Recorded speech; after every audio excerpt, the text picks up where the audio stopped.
Hi, I'm Haylie, and if I'm being honest, I'm not a very good cook. But with the help from local chefs, I'll get better in the kitchen, one meal at a time.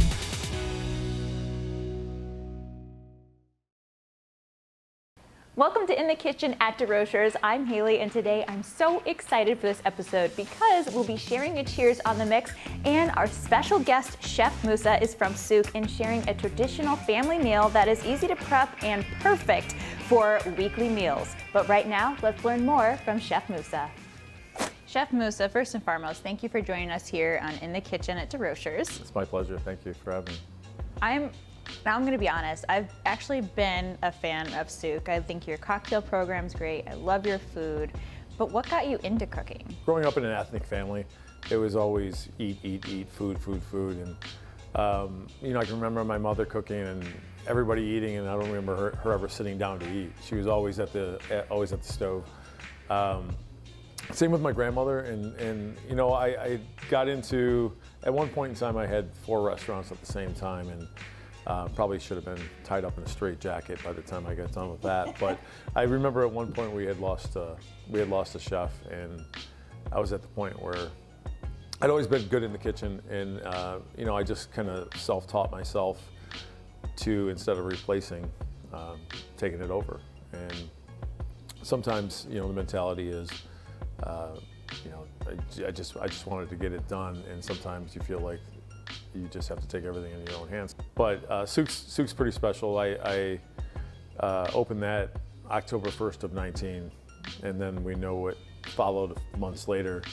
What was that like to, you opened that, and then all of a sudden, this thing you just opened for about 6 months, then the world kind of takes a transition. What was it like trying to not only navigate that, but come back from that? It was terrifying at first. I remember watching the governor on, it was a Sunday, I believe it was March 14th, because St. Patrick's Day was later in the week. And I remember watching it on TV, and just my stomach dropped because I just had a build out that built a restaurant, and it's like, where do I go from here? And I just remember, it felt like I couldn't breathe for an hour. It was like 45 seconds of, okay, you got this, we'll figure this out. And you obviously can't survive off of carry out, but Toledo was so supportive, and went out and just supported a bunch of us local chefs and local restaurateurs, that it was overwhelming. The community was fantastic. Well, you did, and we're so grateful because, again, I think your cocktail program is great. I think your food's great. I'm very excited to try one of your dishes today. But when it comes to, being in the kitchen and managing a team, it's clear to me that community and tradition are some of the values you hold dear.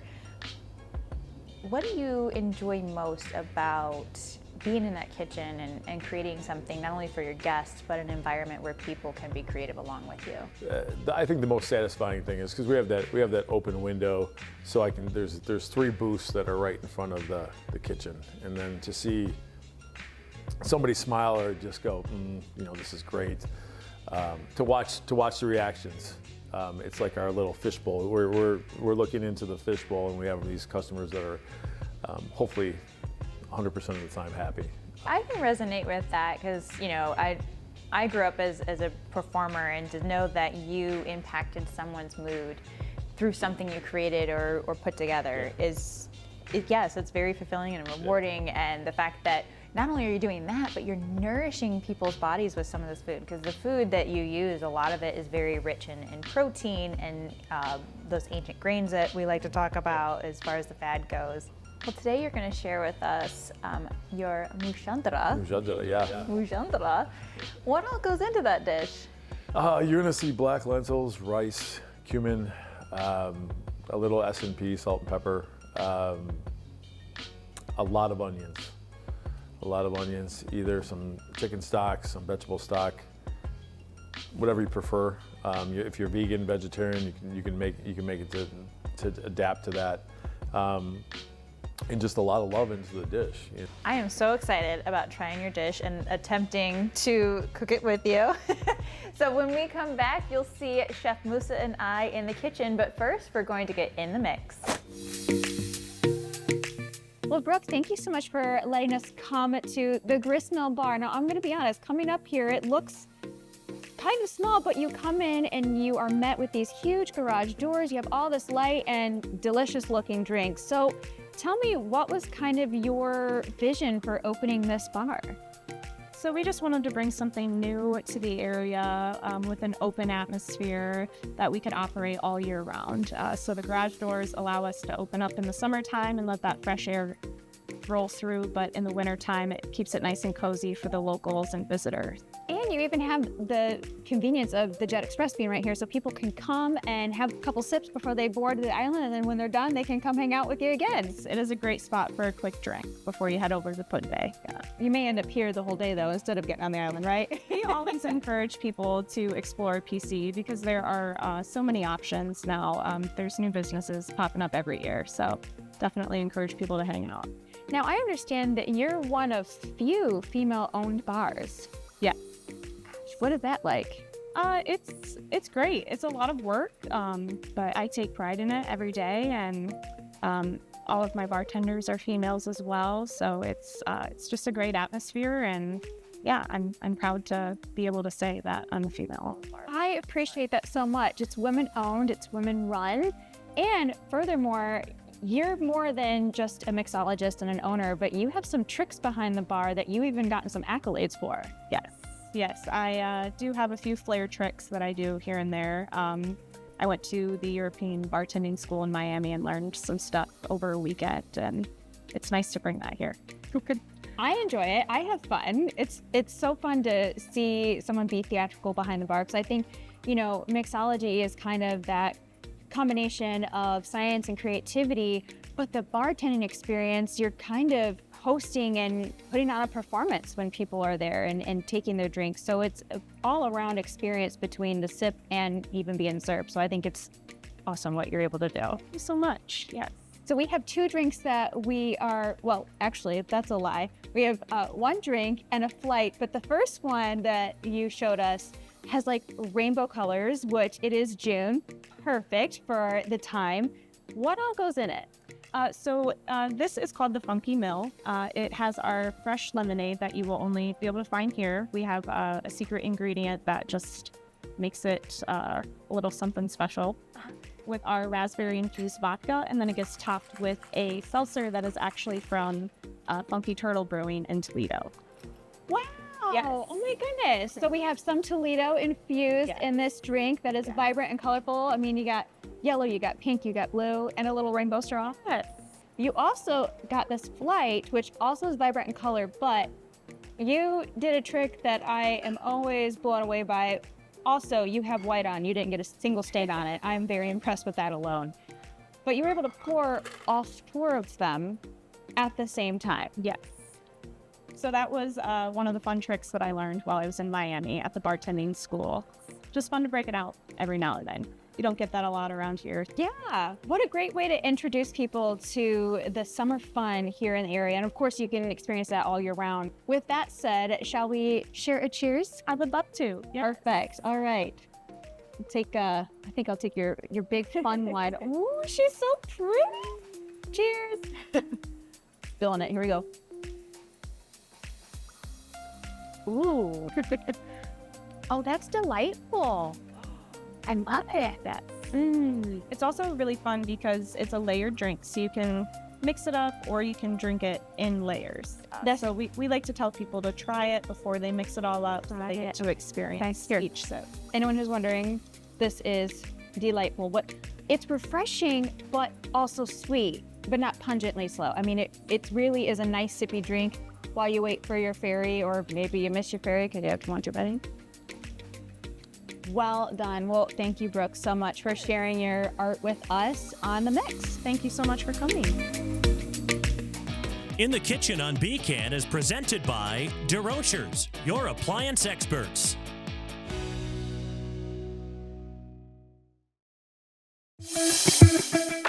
Welcome back to in the kitchen here at DeRochers. I am here with Chef Moussa from Souk. I am so excited about this meal, but what all goes into it? Well, we got quite a bit, and thank you for having me here. I'm excited to be here too. The name of the meal is Mujadara, which is, say that 3 times really fast. Mujadara. Yeah, that's perfect. Yeah, that's perfect actually. So the star of this dish is basically the onions that we have here. So black lentils, rice, caramelized onions, cumin, salt and pepper, chicken stock, vegetable stock, and that's really it. I mean, it's that simple of a dish. It's a classic Lebanese dish that we serve at the restaurant.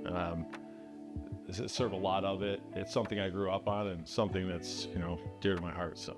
What I think is nice about this dish too is that it's a nice staple. It's something that you can have just as is. You can add a protein. It is gluten-free, and if you want to add a little bit of dairy and put some Greek yogurt, you can also do that. So it's very versatile as far as putting it in your everyday meals, or if you want to meal prep, if you have some health goals that you're trying to reach. Yeah, it's great for meal prepping. But yeah, great, healthy, like you said, it's a gluten-free option too. So. I love that. It's a great vegetarian, can be vegan if you use the right stock. So it covers a lot of areas. So I like it. Now, right now we have both the rice and the black lentils soaking. Yeah. I'll be honest, I'm that person that just kind of throws their grain in a boiling hot pot of water, and I know that's not what you're supposed to do. What is the reason for this, especially with the black lentils? The black lentils, what we're going to do with the black lentils here in a minute is we're going to actually take the water, and we're going to boil the black lentils off for about 20 minutes. So that's going to loosen them up. The black lentils are preferred for this dish, for at least for me and a lot of other people. Brown lentils, green lentils you can use. I think there's even orange lentils that you can use. They're not as durable as these. These are hard to find too. I get them from my purveyor, but you can also, I've seen them on Amazon too. So Amazon's, you can get anything off of Amazon, I guess. So black lentils is the preferred method. They're more durable. They take a little more time to soak to kind of soften up before we get into the boiling. But really, you could use any lentil that you prefer. Yeah, absolutely. Yeah. Lovely. Well, Chef Moussa, what's the first step? We're gonna, like I said, we're gonna get these lentils boiling here. All right. So. We're gonna use our DeRochers induction stove. Yeah, this thing's beautiful. So. I've heard it has a lot of power. So we'll wait for that to start to simmer here, and then what we can do is actually you're gonna start cutting some onions. Oh, okay. All right. So we've got these already peeled for you over here. Perfect. So we have our peeled, and then you do the method of keeping, we call it the onion butt, so I'm gonna show you, just the onion butt, So what we're gonna do is, I'm just gonna show you, and then you're gonna take it from here. Okay. I'll do it right over here. So we're just gonna put a little slice in, and we're gonna do some little downstrokes like that. Okay. And then you're just gonna. Oh. Okay. Just like that. And then as easy as that. We discard the butt. Yep. That's it. Okay. Here's my attempt. Oh, that's a little harder than I thought it was gonna be. You made it look so easy. Practice makes perfect, I guess. Well, I'm about 5 episodes in at this point. It's a great cut. And always remember, there you go. Always remember, you want a sharp knife with this, because the reason people cry are dull knives. Oh, wait, did it not cut all the way through, right? Yeah, you're good. Okay. Good. I cut a little slow because I do value my phalanges, and I'm not practiced like you are. So, okay, gotta do the technique. Yep, there you go. All right. Ooh. Now you just want to turn it around. Okay, you're good. Okay, we turn it, and then. Ooh. Perfect. Oh, look at that! Not quite as fast as yours, but we're getting there. Oh, it's perfect. Yeah, there you go. Now I have a few big pieces. Yeah, we'll just add those. Into here. All right. Yeah. So then, what we're gonna do now is, if you want to come over and we're gonna add some oil. Okay. This is extra virgin olive oil. So. Okay. I was gonna say, what's the oil? But we got our answer there. That's a very big pan. Yeah. what we're feeding everybody today. So it's a Perfect. really Look a at big that. pan. Yeah. So we're gonna let that get hot for a second. Okay. Now the, And what we can do is throw a little bit of salt and pepper in here right now. So when it starts to heat up, the sea salt and the pepper will open up and it'll add those great flavors. And what I like to do is, before everything's in there, throw a little bit of cumin in. Cumin's gonna be a big part of this dish. So hopefully everybody likes cumin. I don't have a problem with cumin. Although I've always pronounced it cumin, so now I'm glad you corrected me in that. It's probably cumin. I probably pronounced it wrong. Cumin. Whatever you want to say. So we're getting hot there. Mujadara. That's she's even got the tongue roll. It's great. It's great. I'm learning.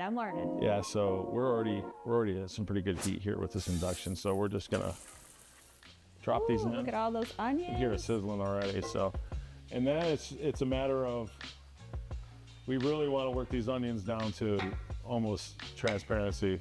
So you want they're a major part of this dish. The flavor is going to add to everything. And then, I mean, at the end of it, we're going to top it with caramelized onions too. So, so you just want to come over here and just kind of stir this around, keep it going. This up. You're going to trust me with this task. We're going to turn this down a little bit. This is a lot of bowl or pan.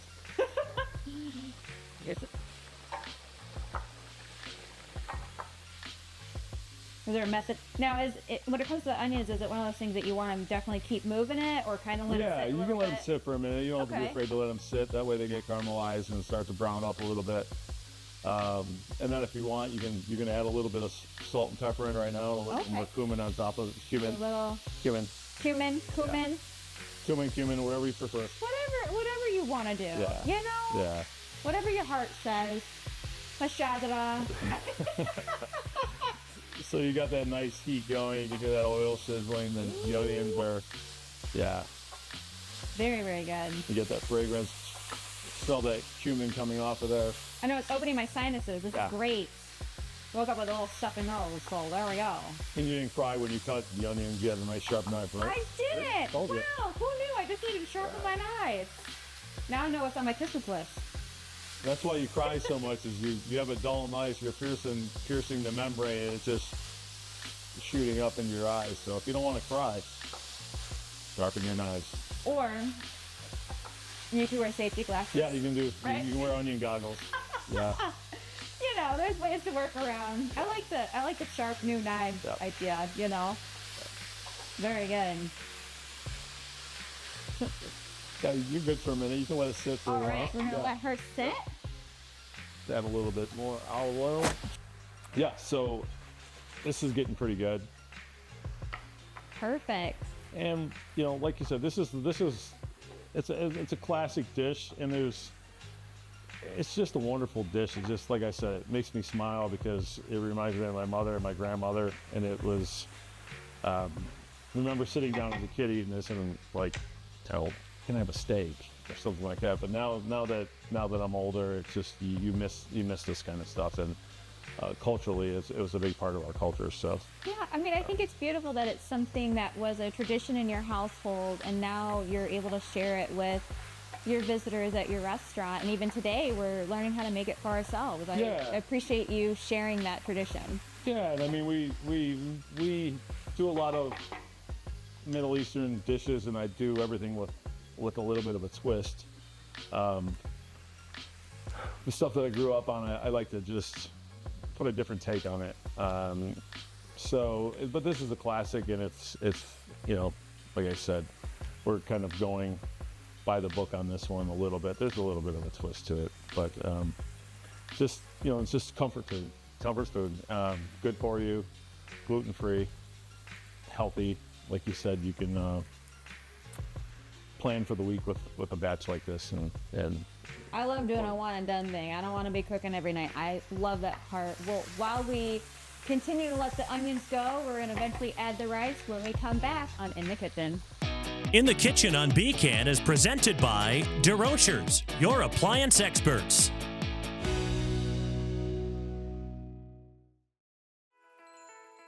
Welcome back to In the Kitchen here at DeRocher's. We left off with our onions getting to a transparency. So Chef Moussa, how are they doing? They're doing good. What do you think? I mean, we're They almost there. smell good. Oh my goodness. Oh, yep. I see some of that browning happening when we're a little transparent. So what's next after we have our onions kind of ready to go? I'm gonna let you keep on stirring for a minute. We're gonna add a little bit of Ooh, chicken stock. yum. And as you mentioned in the beginning, you know, you can use chicken stock. We're using chicken stock today, but if you are vegan or vegetarian, you can do different stocks. Absolutely, yeah. And now we're gonna go with rice. Ooh, there it comes. If you just want to stir that in there really good. Well, this needs more elbow grease. It's requiring more triceps here. Yeah, while you're doing that, I'm gonna strain the lentils. All right. Just the smell between the salt and pepper and the cumin, Mujadara. I'm just gonna keep using that. So then we're going more cumin now. Ooh. We've got reinforcements too. I like a lot of cumin in it, so. And here we go. I'm not mad about it. Oh, here we go. Oh. That.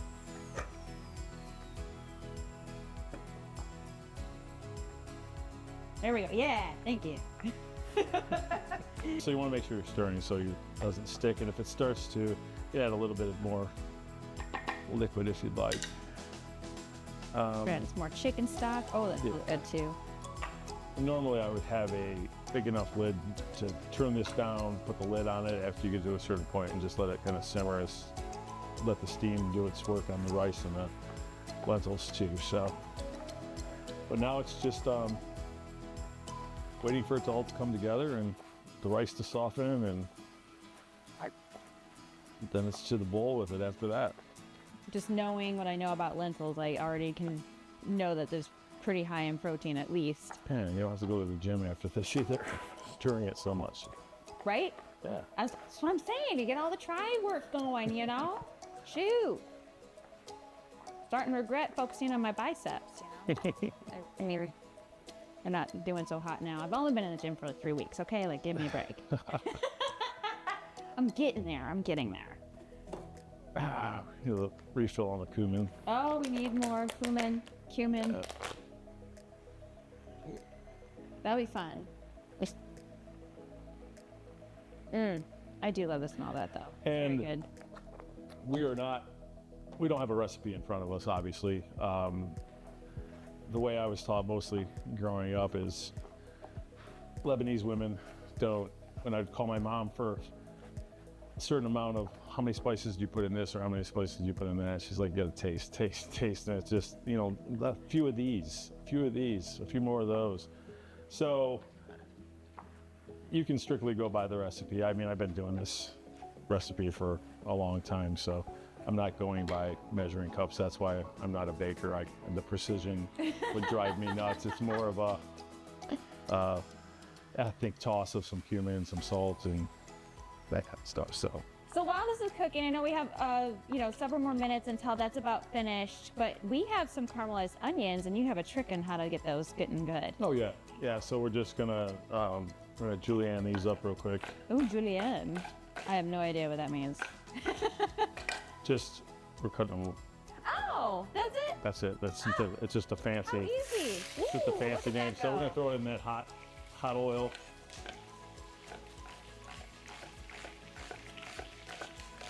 That is so fast. Someday I'll get that fast. It's still there? Yeah. We fill our phalanges, we're good? Yeah. Well, while we finish up the onions and our dish, we're gonna be right back and tasting this all together. In the Kitchen on Beacon is presented by DeRocher's, your appliance experts.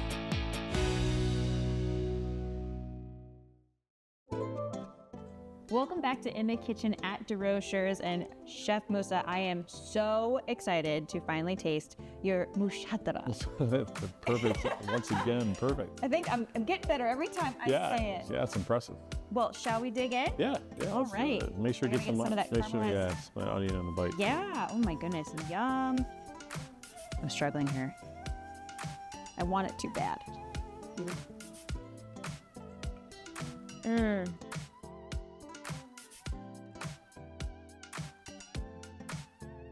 See where the onions come in? Mm-hmm.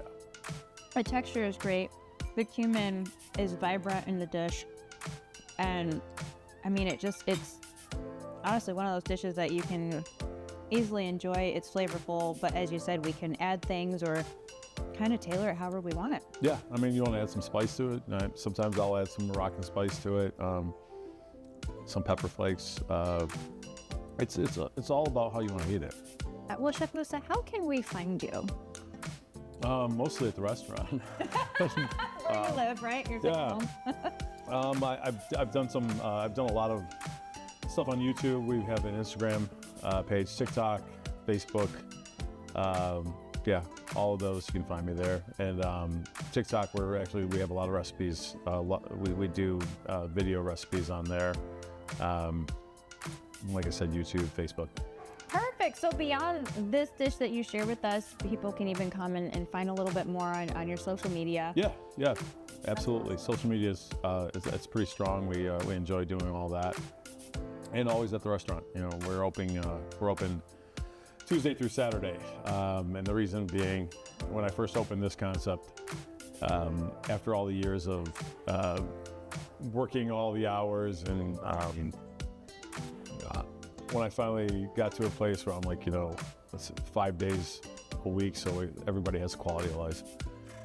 Including me, hopefully. So. Yeah, because you're always there, right? Yeah. Well, we all work hard to stay ahead and try to put great stuff in front of people every day. So. Well, I think you do your job well by bringing great stuff and introducing some of your traditional family dishes to us. So thank you. Appreciate that. Thank you. I'm a huge fan. We have to have you back. Thank you so much. Anytime. Thanks for having me. Yeah. And we'll see you on the next In the Kitchen here at DeRocher's. In the Kitchen on BCAN is presented by DeRocher's, your appliance experts.